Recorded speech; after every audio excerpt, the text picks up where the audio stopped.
เบิ่งท่านแม่ล่างหนาบ้านกับท่านผู้ชมเดี๋ยวเราจะไปเบิ่งกันการจัดงานเนาะว่าสิเป็นอะไรท่านแม่ล่างหนาบ้านตอนนี้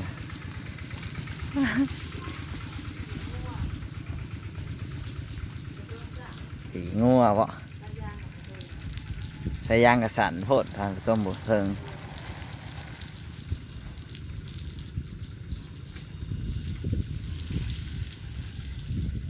ท่านแม่ล่างหนาบ้านเพิ่น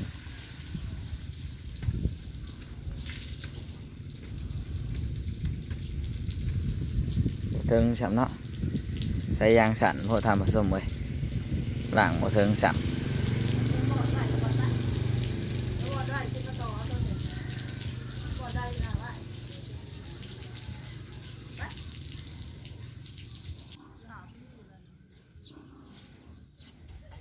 เอามาเบิ่งการจัดงานนะท่านผู้ชมการจัดเตรียมเครื่องของว่าจันซะโอ้สาวจอยท่านผู้ชมสาวจอยสบายดีสาวจอยสวัสดีพี่น้องเฮ็ดหยังกันน่ะเนาะโอ้แก้วพริกนั่งข้าวปุ้นบ่แกะในมันออกเนาะเฮ็ดน้ำข้าวปุ้นท่านผู้ชมถ้าต้องแกะในมันออกก่อนได้มาพริกนี่เนาะแซ่บแน่นอนสีมือสาวจอยนี่ระดับอาเซียนเลยนี่แมวที่ไหนนะน้ำล่างมาเบิ่งแมนสบายดีแม่น้องแม่น้องยังล่ะแม่น้องมินนี่สบายดีพี่น้องสบายดีพอน้องมินนี่การดองมาสวยงานเบาฟังใช่เบาฟังใช่มาสวยงานเบาฟังใช่มื่อนี้โอ้ได้ล้างไห้เลยเนาะล้างไห้ซะก่อนเปิดน้ำไว้ใส่ล้างไห้ไว้เสียน้ำทานผสมน้ำไว้ล้างถ้วยล้างซ้ำพี่น้องมื่อนี้น้องมินนี่ก็ล้างถ้วยอยู่แล้วตอนนี้คือบ่ล้างนะแม่มินนี่น้อยล้างใช่แม่ไม่ต้องล้างสบายดีปลาลุงยังสบายดีใหญ่เลยอายกล่องทานผสม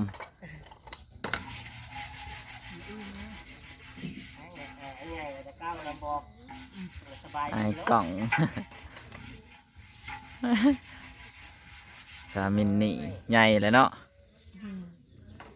กินนมหลายบ่เห็นเงินรายเดือนใหญ่เลยใหญ่ไว้ขนาด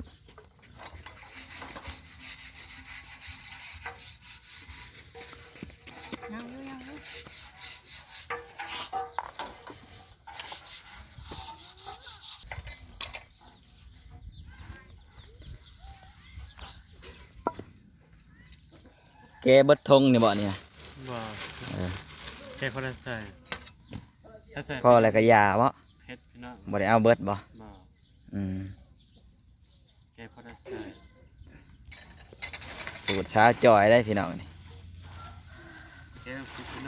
ถารุ่นถาส้มเหมือนกันพี่น้องว่าสิแซ่บสินัวสำได้เนาะถาเบิ่งน้ำข้าวปุ้นถาผสมติดตามเราส้มพร้อมๆกัน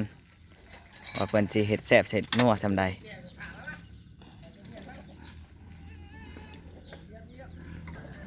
น้องหนุ่ยเพิ่นเป็นยังเนาะน้องหนุ่ยเพิ่นเป็นยังน่ะหนุ่ยหนุ่ยนี่กินข้าวมินี่หนุ่ยเฮ็ดยังเฮ้ยสบายดีพี่น้องสบายดีพี่น้องนะแม่ไว้ทักทายสบายดีพี่น้องนะหนุ่ยวงหดกล่องทำผสมไว้ไปสบายดีพี่น้องเนี่ยเห็นแต่ลังไวๆทำผสมอย่างนี้แหละบ้านี่คนน่ะเฮ้ยสบายดีนะแม่ไป โอ้ยอย่างนี้แหละโอ้ ไปบ่ไปลูก ไปแล้วกลับไปเบิ่งในเฮือนก่อนท่านผู้ชมว่าเพิ่นกะเกียมยังไหวเลยเนาะ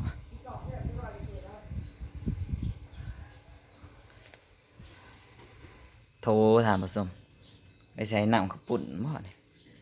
ต้องใช้เพิ่นไว้ใช้น้ำข้าวปุ่นเนาะกล่องน้ำอีกได้เพิ่นไว้ใส่ข้าวบ่ยันเพิ่นไว้ใส่ข้าวถามผู้ชมกะเก็บความร้อนของข้าวไว้เนาะคันใส่ข้าวอันนี้มันสินั่นเย็นมันสิอุ่น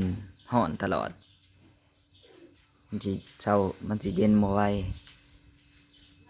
จานเนาะเนี่ยเถอะเป็นเข่งเลยถามผสมบักลายเลยจานนี่เป็นเข่งเลยมาเบิ่งในครัวบัดนี้ตัวพักพี่ก็มี2 เข่ง3 เข่งเลยถามผสมเลยพักกระโดน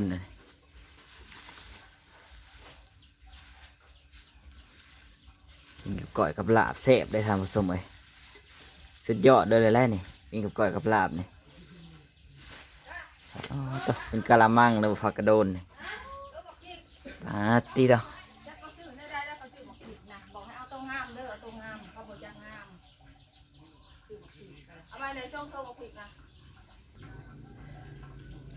ถ้วยทำผสมเข่งนี่ขานี่เข่งนี่จานนะโอ้ยเบาก็บ่ถือทำผสมขอโทษขออภัยน้ำลาย เปิดมันดู เก่งนี่ก็ถ้วยตัวหมักพริกตามผสมพริกป่น ยังไม่ได้เปิดนะฮะเปิดกรอกแล้ว เป็นโทเลยบ่เนี่ยป้าติโต ตามานั่งเลยตาหน้าฮะ อันนี้ก็ข้าวขัวเนาะนี่ข้าวขัวทำผสมไปเป็นกระปุกเลยลายขนาด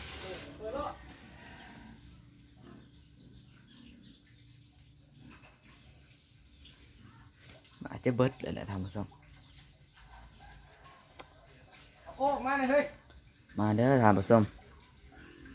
ตัวโอ้มาดูดิคือตัวใส่ไหนเนี่ย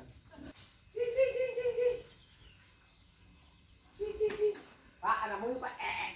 อันนี้ก็แม่น้องหนุ่ยเนาะ สบายดีพี่น้องยังใส่เสื้อสุดนอนอยู่ สบายดีลูกสบายดี สบายดีหนุ่ย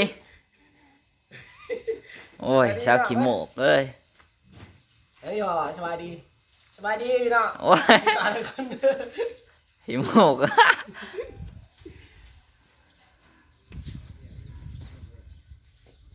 กำลังป้อนข้าวเพิ่นอยู่เนาะตอนนี้ป้อนข้าวเหนียวเลยได้ถามผู้ชมเลยข้าวเหนียวบ้านเฮาเลย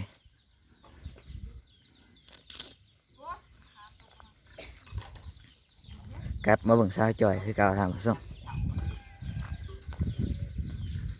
เกี่ยวมาบนเก่าอยู่แล้ว โอ้ปะหย่องสีผมขากะเลย เนี่ยผู้ผิดนะ โอ้ผิก ใช่มาจิ้มไปหน่อยนายออกบดเนาะ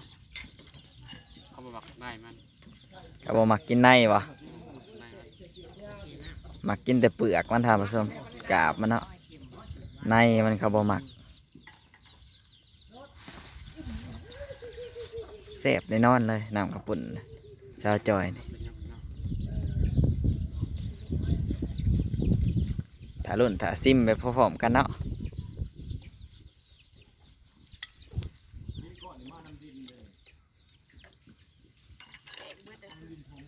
บริเวณเฮียนตินิกมาเลย อยู่ซอยเวียกบ่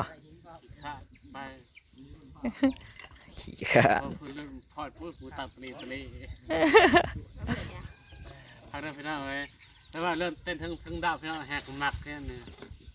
เรื่องเต้นเรื่องดาวนะมากบ่ มักยังเยอะ เรื่องไปโรงเฮียนน่ะขี้ขาด ใช่ เออ คักคัก ติดอยู่ใส่ตัวเต็มหมดเลย ทางหลังก็สิเป็นแม่ บุญบรรทุก แม่น้องมินนี่เนาะล่างถ้วย บุญใส่ห้องกากา มาพร เอายังมาว่าวเสียงดำวงตัวกับว่าเต็งห้อง ฝนผ่าอยู่กับท่านพ่อเนาะ เมาเบียร์เมา พ่อบ่าวฟังสายนะท่านผู้ชมเลย